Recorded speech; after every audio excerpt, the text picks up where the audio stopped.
mau kamu bedakan dua ayat ini ya.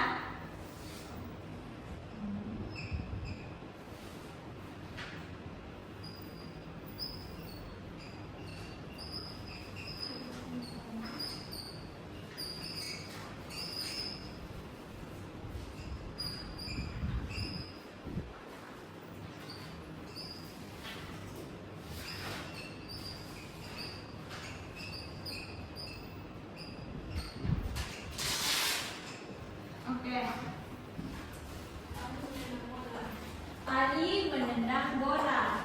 Bola itu ditendang oleh Ali. Apa beda dua ayat ini? Satu ayat kata ibu kan. Satu tahu itu. Satu subjeknya di depan, predikatnya di belakang. Oke, betul. Ada yang tahu lagi? Ada kata hubung. Lagi?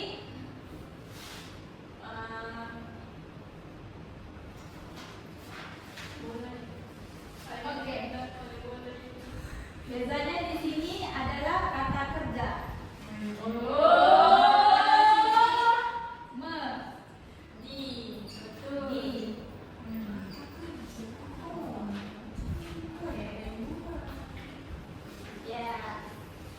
Inilah ada perbedaan menendang dan didendang. Apa bedanya cikgu? Biasanya ini ayat aktif, ini ayat pasif. Oke. Coba hari ini kita akan belajar ayat apa itu ayat aktif dan apa itu ayat pasif. Pemandangan cikgu tidak boleh new photo, so cikgu ada canvas segala. Pertama, kita belajar hari ini ayat aktif dan ayat pasif.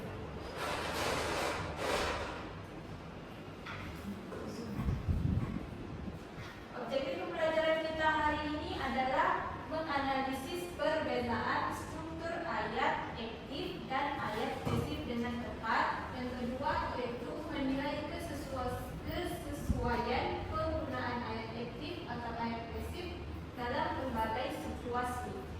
Mencipta satu infografik digital menggunakan Canva yang memaparkan contoh ayat aktif dan ayat pasif mengikut konteks yang betul.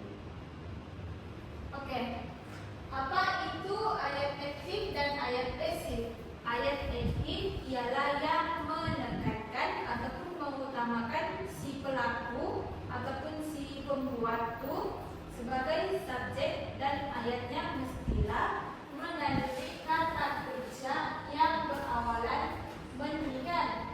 Terus ada 5, 1, 2, 3, 4, 5.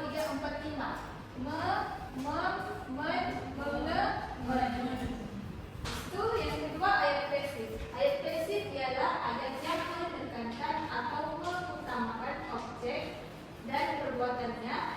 Lepas itu ayat ini mengandungi kata kerja tanpa awalan atau kata kerja yang berawalan di beserta dengan kata sendiri yaitu oleh. Macam ni dalam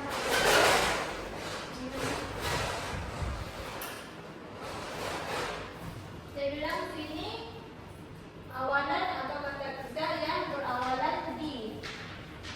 Lepas itu beserta dengan kata sendi yaitu oleh. Ini adalah oleh. Selain kata sendi oleh ini banyak yang kita dapat dari, contohnya dari, daripada, hingga, untuk. Itu. Tapi di sini kita gunakan kata sendi oleh. Ini adalah contoh ayat. Cikgu mau panggil 3 orang.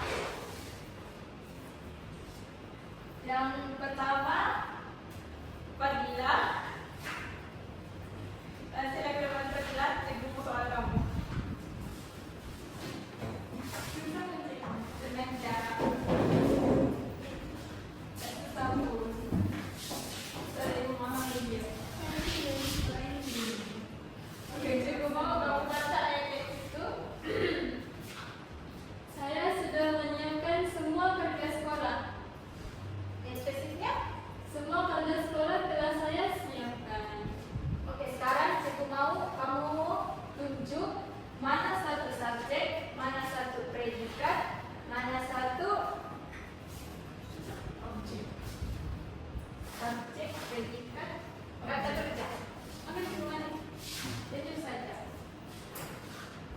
Subjek saya. Ya, betul. Predikatnya kerja sekolah. Hmm. Kata kerjanya menyiapkan. Oke, betul.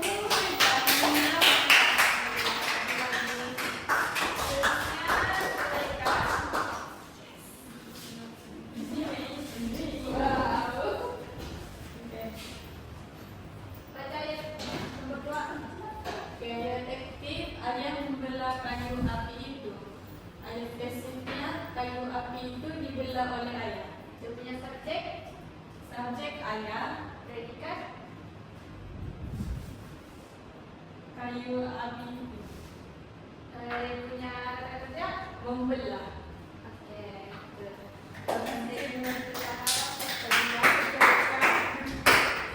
Terusnya adalah Pak Fatihah. Fatihah, sini Fatihah.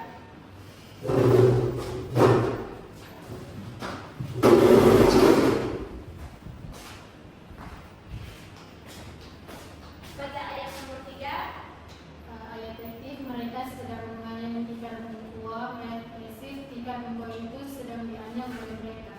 Mana satu subjek? Mereka Mana satu predikat? tikar membuah, Mana satu kata kerja? menanyam. Oke, betul.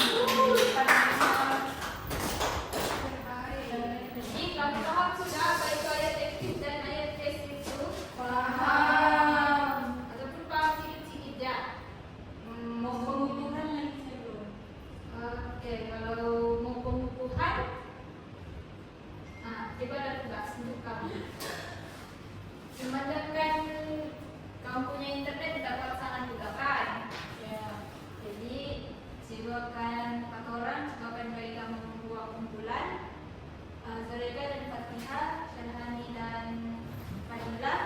Jadi mau kamu tulis tiap kertas ini 3 ayat aktif dan 3 ayat pasif. Boleh cek dulu.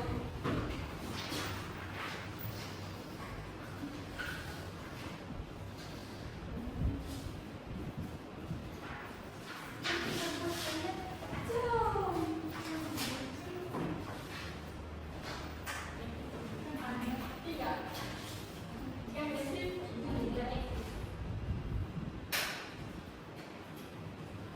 Terus tuh bacakan nanti ya. Nanti kita boleh itu. Itu ya apa sih itu? Sebabkan dia ada di depan dan dia ada pasif. Oh. Nanti ada habis. Aku baca. Nah. Apa itu kalau pasif?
ayat pasifnya, tugasan kumpulan itu disiapkan oleh kakak.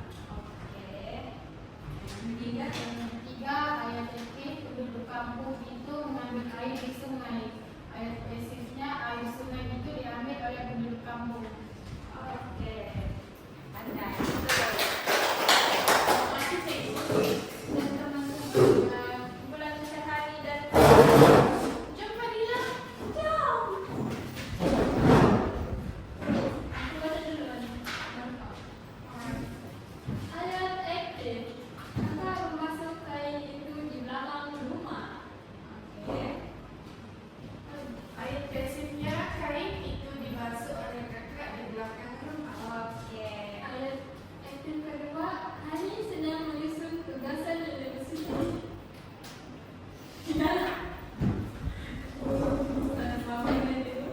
Hani sedang menyusun tugasan universitas di dalam komputer 5.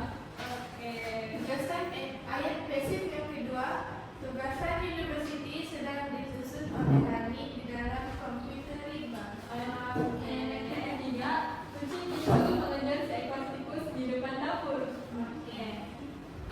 Di dalam dapur. Nah, Ayat pasifnya, seekor tikus dikejar oleh kucing itu di dapur. oke. Semua pandai, apakah semua paham? Oke. Kalau semua paham, cikgu ada satu dari activity yang cikgu mau nilai kamu lah. Boleh Cikgu. Pemahaman kamu. Sekarang kasih keluar telepon kamu scan. Boleh Cikgu.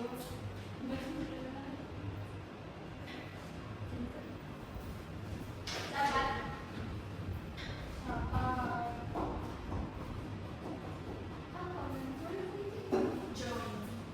Aku nggak tahu apa ini.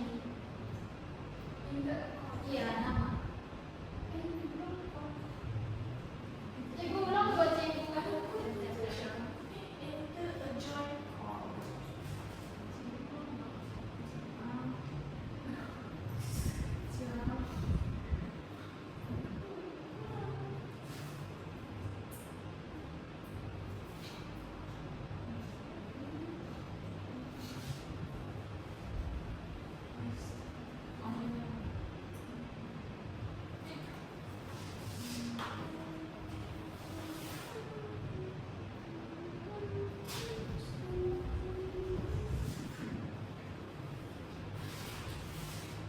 Ya pandai aja baca buku itu. Cikgu mau scan pakai jangan.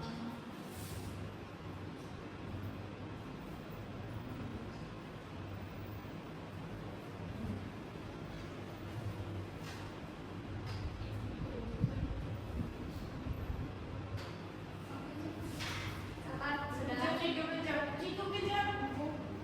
Kenapa ya? Iya cikgu. Kejap, cikgu. Coba cikgu mau dapat. Invalid tempo. Belum mulai.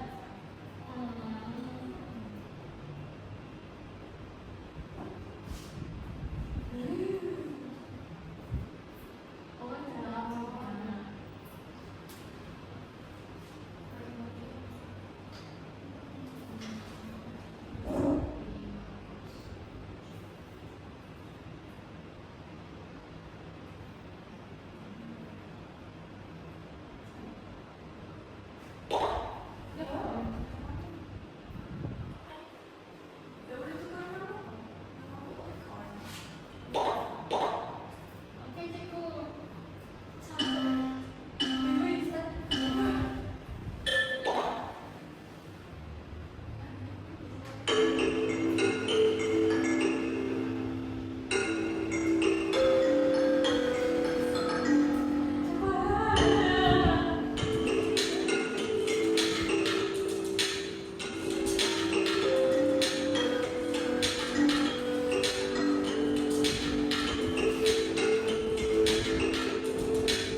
ayat aktif kepada ayat pasif tanpa mengubah maksud asal. Di sini dia punya ayat Para sukarelawan telah membersihkan kawasan sungai sejak pagi. Oke, lepas itu di sini ada punya kawasan sungai sudah dibersihkan oleh para sukarelawan sejak awal pagi. Yeay. Oke, ini paling ramai salah. 2. Ramai 1. Oke, ayatnya dengan pasti ayat yang menggunakan ayat songsang dengan betul. Jawabannya B, dibersihkan tangan itu oleh pekerja. Oke, ini semua betul. Yang manakah ayat pasif diri ketiga? Mereka Yes, so kenapa dia yang si betul? Sebab mereka ni kata ganti nama diri yang ketiga. Oke. Ini kamu yang apa? Dalam situasi tertentu adakah ayat aktif lebih berkesan daripada ayat pasif? Apa kamunya? Ya, dalam Iya, iya, subjektif lebih senang dipaham berbanding ayat pasif. Ya, karena ayatnya dapat menjelaskan dengan keadaan yang betul. Yang mana ayat boleh dipasifkan. Oke. Kenapa? Masih tidaklah. Kompak tidak kan? paham. Jadi cikgu rasa sebelum kau pangka atau ayat aktif sama ayat pasif. Paham sudah kan? Oke. Cikgu ada soalan untuk kamu. Ini soalan hebat, mesti pikir sendirilah. Oke, soalnya begini. Mengapakah penulis memilih menggunakan ayat pasif? Coba tidak.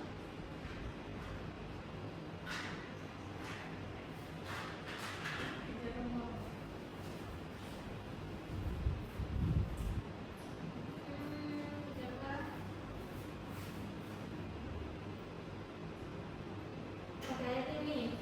Kenapakah pembaca berita memilih menggunakan ayat pasif berbanding ayat aktif dalam penghantaran berita? Kenapa? Supaya pendengar pemerintah tidak tersalah tafsir dengan penggunaan di dan oleh. Salah. Cikgu ulang soalan. Kenapa pembaca berita lebih memilih menggunakan ayat pasif berbanding ayat aktif dalam penghantaran sesuatu maklumat di dalam berita? Kenapa? Supaya yang penerima maklumat itu biasanya paham apa yang disampaikan oleh penerima ayat. Ya, ya betul.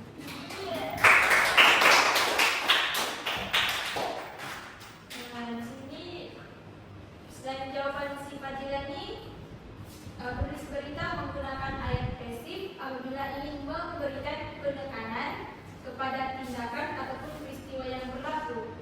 Bukannya setakat sama pelaku tuh, tapi ayat pasif ini sering digunakan dalam penulisan rasmila dan laporan karena bunyinya lebih formal dan objektif.